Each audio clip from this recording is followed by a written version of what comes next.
ఈసారి జగన్ 2.0లో మాత్రం అలా ఉండదు. సంక్షేమము, రాష్ట్ర అభివృద్ధి, రాష్ట్ర ప్రజలే కాదు, ఈసారి కార్యకర్తలు మాత్రం అందరికన్నా పై స్థానంలో ఖచ్చితంగా ఉంటారని మాత్రం చెప్తాను. అంతేకాదు, ఈసారి కార్యకర్తల బాగోగులు ఒక్కటే కాదు చూసుకునేది, ప్రతి కార్యకర్తకు కూడా నేను ఒకటే చెప్తా ఉన్నా, ఇవాళ జరుగుతూ ఉన్న అన్యాయాలను నేను చూస్తూ ఉన్నా, మీకు జరిగిన ప్రతి కష్టం నేను గమనిస్తూనే ఉన్నా. మీ అందరికీ కూడా నేను ఒకటే చెప్తా ఉన్నా, ఈరోజు ప్రతిపక్షంలో ఉండం, అవతలో ఉంది అధికారం, అవతలోడు కష్టాలు పెడతాడు, అధికార దుర్వినియోగం చేస్తున్నాడు, పర్వాలా తీసుకుండా. ఎవడు అన్యాయం చేసినా కానీ మీ అందరికీ చెప్తా ఉన్నా, నేను రెడ్ బుక్ అన్నాను కానీ మీ ఇష్టం వచ్చిన బుక్లో పేరు రాసుకోండి.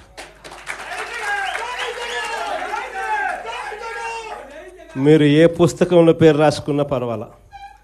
దాని తర్వాత మాత్రం మనం వచ్చిన తర్వాత మాత్రం ఖచ్చితంగా వడ్డీతో సహా, మళ్ళా చెప్తానా, వడ్డీతో సహా రిటర్న్ గిఫ్ట్లు ఇస్తామని మాత్రం ఖచ్చితంగా చెప్తాము. చేసిన వాళ్ళు మాత్రమే కాదు, వీళ్ళతో కుట్రలు పన్నుతూ చేయించిన వాళ్ళను కూడా,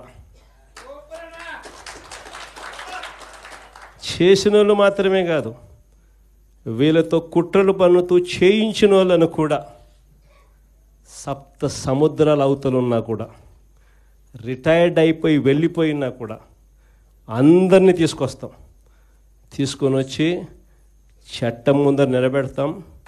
అన్యాయం చేయడానికి కోసం వీళ్ళకు యూనిఫామ్ ఇవ్వాల, న్యాయంగా ధర్మంగా పాలన చేయడం కోసం యూనిఫామ్ ఇచ్చారు. మన హయాంలో ఎలా చేసాం మనం పాలన? మన హయాంలో జగనన్నకు చెబుదామని ఒక నెంబర్ ఇచ్చిన, స్పందన అని చెప్పి ప్రతి వారం కలెక్టర్ల దగ్గరికి పోయి చెప్పుకునే అవకాశం ఇచ్చినాం. అందరికన్నా అత్యధికంగా చెప్పింది ఎవరు? తెలుగుదేశం వాళ్ళే. అందరికన్నా ఎక్కువ చెప్పింది తెలుగుదేశం వాళ్ళే. జగనన్నకు చెబుదామని చెప్పి ఫోన్ చేస్తే చాలు, అవతల ఎమ్మెల్యే అడ్డుకున్నా కూడా వాళ్ళకి మంచి చేసింది మన హయాంలో జరిగింది. స్పందనలో అత్యధికంగా కంప్లైంట్ చేసింది వాళ్ళు. ఎమ్మెల్యే లాంటి వాళ్ళు అడ్డుకున్నా కూడా వాళ్ళకందరికీ కూడా వాళ్ళని కాదని మంచి చేసింది మీ జగన్. కానీ ఈరోజు ఏం జరుగుతూ ఉంది? ఈరోజు ఏం చేస్తూ ఉన్నారు? ఈరోజు నిజంగా వీళ్ళు చేస్తూ ఉన్న అన్యాయాలకు ఖచ్చితంగా వీళ్ళు వడ్డీతో సహా వీళ్ళకు అర్థమయ్యేట్టుగా జరిగితేనే రేపొద్దున ఇంకొకసారి ఈ తప్పులు చేయకుండా రాష్ట్రం బాగుపడుతుంది.